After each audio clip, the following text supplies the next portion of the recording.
Hi everyone, welcome back to Shine Classes. First of all, good evening to everyone. शुभ संध्या आप सभी को, राधे राधे, जय श्री कृष्णा। आइए शुरुआत करते हैं आज की इस क्लास की, जहां पर हम पढ़ेंगे इंग्लिश। और इंग्लिश की क्लास मैंने स्टार्ट कर दी थी, टेलीग्राम पर आपको अपडेट मिलती है और साथ ही साथ मैंने प्लेलिस्ट भी बना दिया, वहां से भी चेकआउट कर सकते हैं। यहाँ पर हम इंग्लिश के जो क्लासेस करेंगे उसमें स्टार्टिंग के चैप्टर हमें थ्योरी दी है, थ्योरी के बारे में जानना है क्यों थ्योरेटिकल सेक्शन से प्रश्न हर बार बनते हैं। सेकंड में आपने देकर अनुभव ले ही लिया है। उसके बाद के हमारे जितने भी चीज़ें हैं वो सारे के सारे ग्रामर पोर्शन है।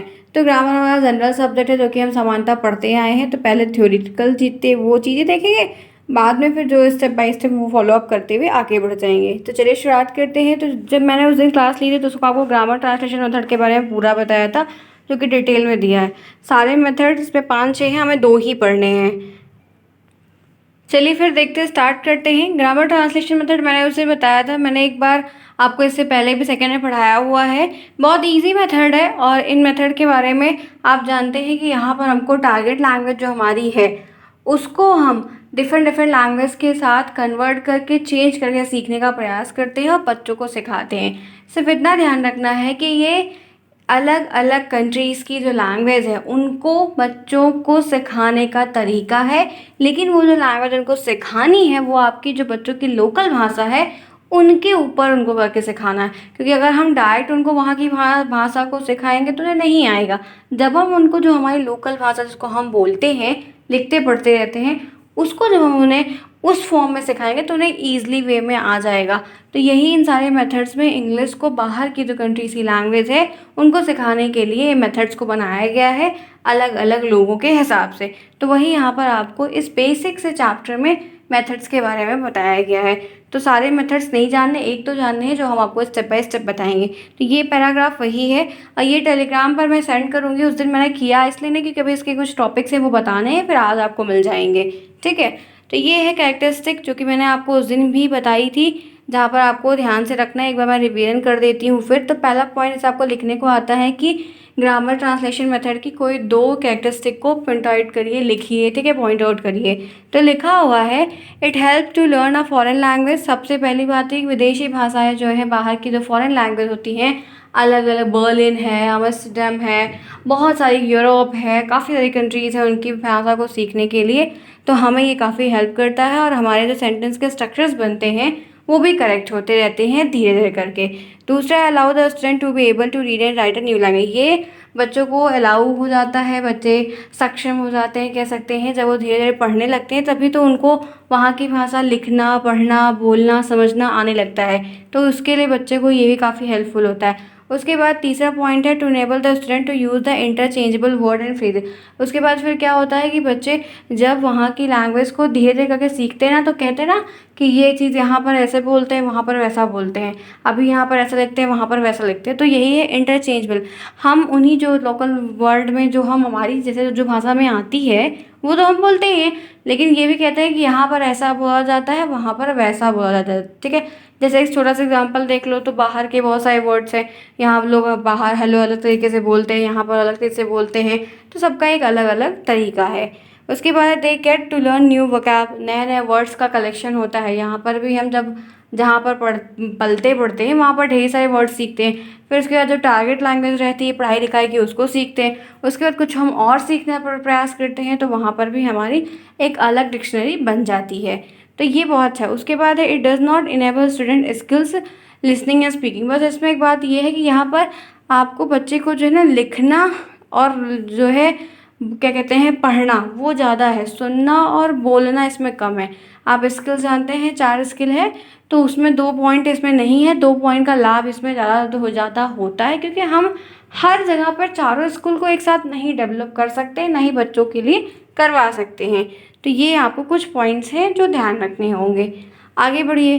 फिर लिखा हुआ है कि GMT classes are primary conduct in mother tongue. मतलब ये कह रहा है कि जो एकदम प्राइमरी स्टेप है ये हम पहले शुरुआती जब सिखा रहे हैं तो उनको डायरेक्ट उस भाषा में ना सिखा के अपनी भाषा के साथ तोड़-तोड़ कर सिखाने का प्रयास करते हैं, जो हमारी मदर टंग होती है, क्योंकि हम मदर टंग से ज़्यादा कनेक्टेड होते हैं। फिर हम उनको वहाँ की जो भाषा है उनको अपने हिसाब से, अगर आपको आपके आसान भाषा में कोई बाहर की भाषा साथ-साथ जोड़-तोड़ के सिखाई जाएगी तो वो आपके लिए सीखने के लिए आसान होगी और आप जल्दी से, जैसे जाना, जाना, गो, जाना, गो, तो हम लोग गो सीखे ना, गो मतलब जाना।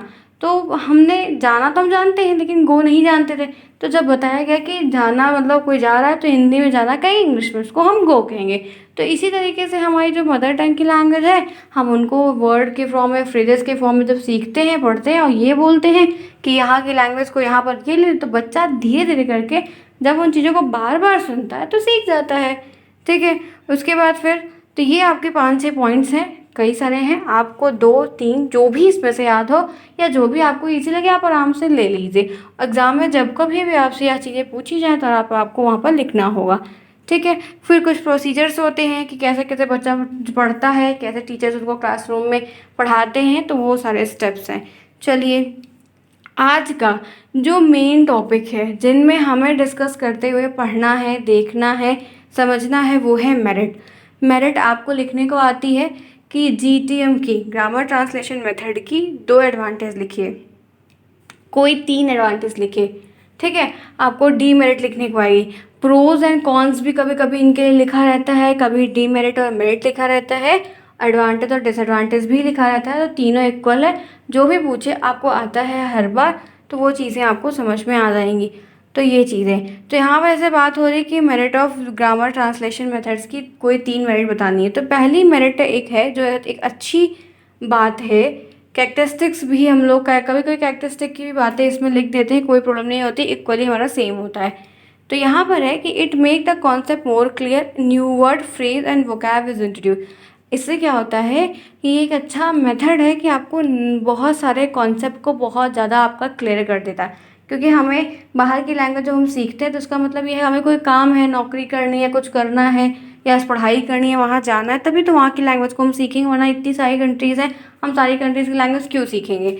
तो आप जब धीरे-धीरे उसको पढ़ते रहते हो तो आपके कॉन्सेप्ट क्लियर होते हैं। ज़ाहिर-सी बात है, जिस चीज़ जितनी प्रैक्टिस करेंगे उतना कॉन्सेप्ट क्लियर होगा। तो हम क्या करते हैं कि धीरे-धीरे जो है कॉन्सेप्ट को क्लियर करते हैं, पढ़ते जाते हैं। क्यों? क्योंकि हमको इसके साथ ढेर सारे वर्ड डेली के डेली नए मिलते हैं, हमको बहुत सारे फ्रेज़ नए-नए मिलते हैं और बच्चों का जो एक वोकैब है वो भी बहुत अच्छा इस मेथड के द्वारा तैयार होता है। तो ये कह सकते हैं कि ग्रामर ट्रांसलेशन मेथड जो होता है ना, बहुत ही ओल्डेस्ट मेथड है इंग्लिश को पढ़ाने का, बच्चों को इंग्लिश पढ़ाने का बहुत पुराना मेथड है, कोई नया नहीं। इसको लगभग कह सकते हैं कि 80-40 के आसपास में किया गया है। ठीक है? चलते हैं, देखते हैं, आगे बढ़ते हैं इसी के साथ। दूसरा जो पॉइंट है, लर्निंग गेट ईजी। लर्निंग जो है वो ईजी है, conduction is done in the native language.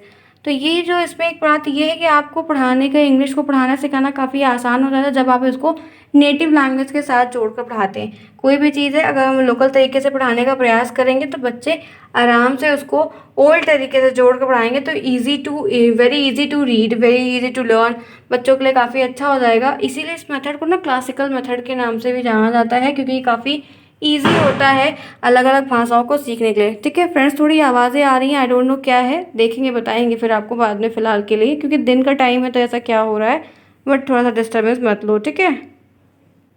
ठीक है, क्लियर है यहाँ तक? तो ये बातें समझ में आ रही है, इसीलिए हम इसको जो है क्या कहते हैं, ओल्डेस्ट मेथड के नाम से भी जानते हैं और क्लासिकल मेथड के नाम से भी जानते हैं, इस बात को ध्यान रखिएगा।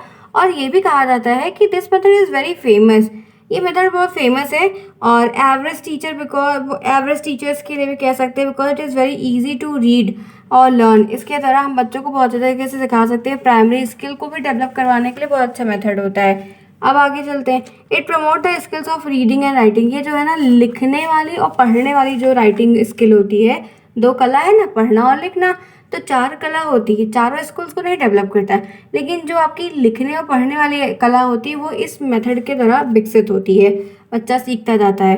नेक्स्ट पॉइंट है, for the class conduction very less teacher material aid, मतलब टीचिंग लर्निंग मटेरियल एड की बहुत ज़्यादा ज़रूरत नहीं पड़ती है, थोड़े बहुत में ही काम हो जाता है। And method can be taught over crowded classes, और आराम से हम कितनी भी भीड़ भाड़ वाली क्लास हो या कितनी ज़्यादा संख्या वाली क्लास हो, आराम से हम पढ़ा लेते हैं। तो ये मेरिट्स हो गया। उसके बाद फिर है कह सकते हैं पॉइंट है, student feel comfortable with as mother tongue to use. बच्चे काफ़ी मतलब कंफर्ट रहता है, उनको आराम रहता है, धीरे धीरे करके सीखते हैं, फॉरेन लैंग्वेज उनके लिए आसान हो जाती है और वो आराम से भी क्वेश्चन वगैरह भी पूछ पाते हैं। तो ये सारी बातें हम आराम से लिख सकते हैं, ठीक है। चलिए, और यहाँ पर मालूम है ग्रामर भी हम इसके तरह काफ़ी अच्छा पढ़ा देते हैं, काफ़ी बढ़िया पढ़ा देते हैं, रूल्स वगैरह काफ़ी बढ़िया एक्सप्लेन करके बता देते हैं, फिर बच्चा जो है कन्वर्ट करके सीखता है तो अच्छा रहता है। ये सारी चीज़ें आपको ध्यान रखनी होगी, बढ़िया रहेगा। बहुत स्ट्रेसफुल नहीं होती है ये मेथड्स, ठीक है, आराम से बच्चा सीख जाता है। सो यहाँ तक बात समझ में आई।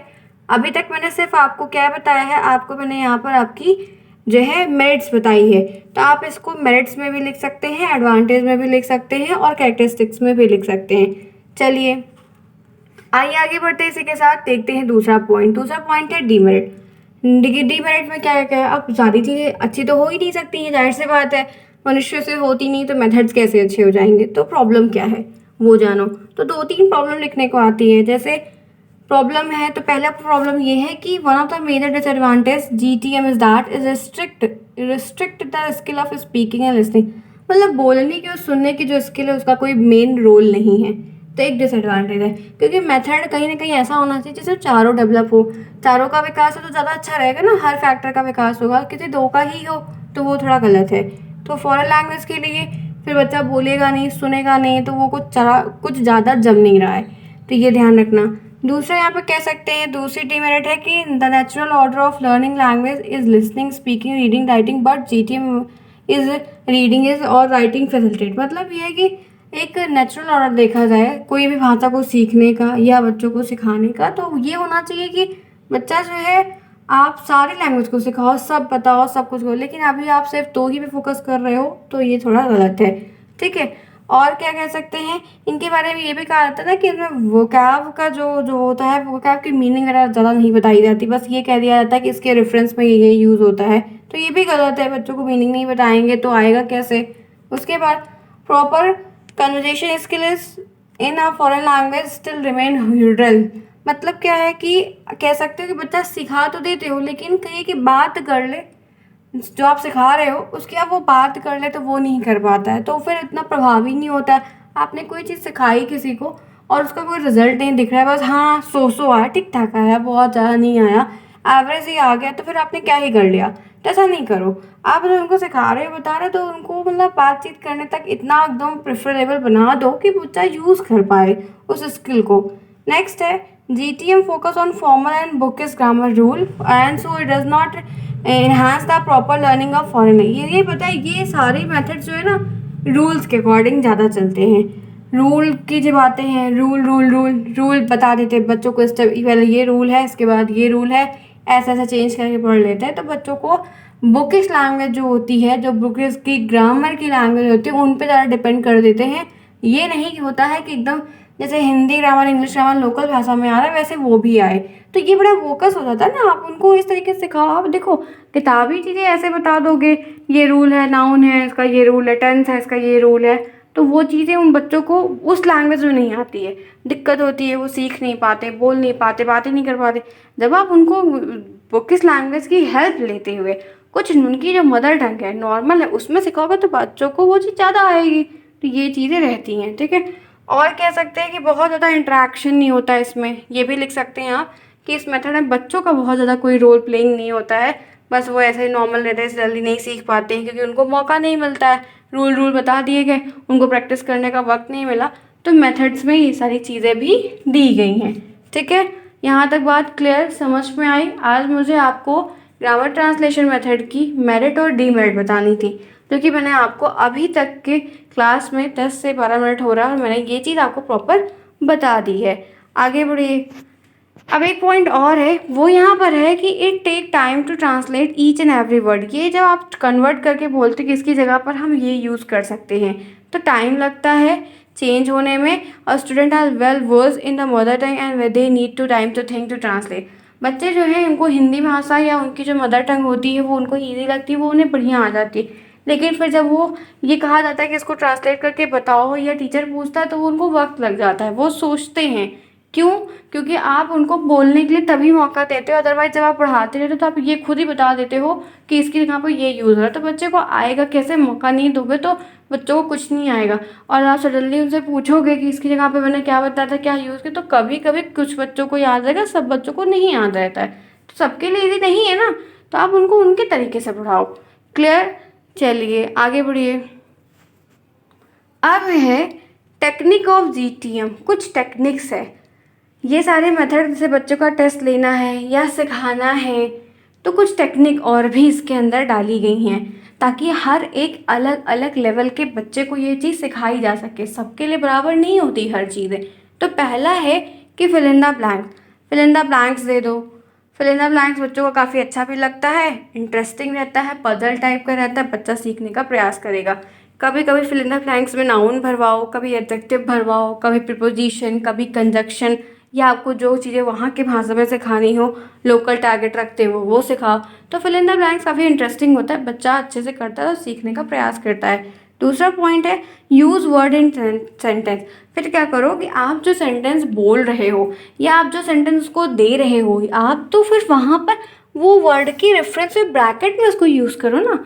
फॉरेन लैंग्वेज सिखाना है तो ब्रैकेट में साइड में लिखवाओ, तो वो बढ़िया रहता है। फिर बच्चा ये समझने लगता है धीरे धीरे कि ये इसकी हिंदी है, या मतलब ये मदर टंग में हम ऐसा बोलते हैं और वहाँ की लैंग्वेज में सेम इस चीज़ को ऐसा बोलते हैं। तो वो धीरे धीरे उससे रिलेट होगा और सीख जाएगा, आपका काम भी आसान हो जाएगा और उसको भी आएगा। ठीक, 2 पॉइंट्स हो गए क्लियर।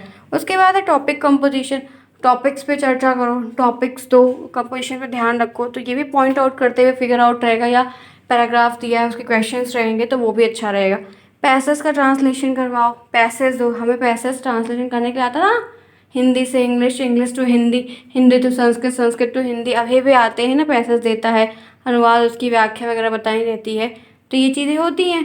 तो बढ़िया कंप्रहेंशन के क्वेश्चंस दो, तो बच्चा तब भी पैराग्राफ्स में से चीज़ों को फाइंड आउट करेगा, सीखेगा। वर्ड मीनिंग्स दो, वो क्या बहुत अच्छा है, वर्ड मीनिंग, वर्ड पावर को डेवलप करवाओ, तो वो भी बच्चों के लिए काफ़ी हेल्प आउट होता है, बच्चा सीखता भी है। तो ये सारी आपको मैंने 6 टेक्निक बताई है। इन 6 टेक्निक की मदद से आप बच्चों को ग्रामर ट्रांसलेशन मेथड काफ़ी अच्छे तरीके से और एकदम परफेक्शन के साथ सिखा सकते हैं। ठीक है, यहाँ तक बात समझ में आई? तो आज ये PDF आपको मिल जाएगा टेलीग्राम पर। मुझे आपको आज की इस क्लास में इतनी डिटेल चीज़ें बतानी थी, जो मैंने आपको स्टेप बाय स्टेप बताया, क्लासेस पूरी करवाई। बाकी की जो चीज़ें हैं वो मैं आपको कल बताऊंगी। कल मिलेंगे, तब तक के लिए take care, bye bye, see you soon, best of luck.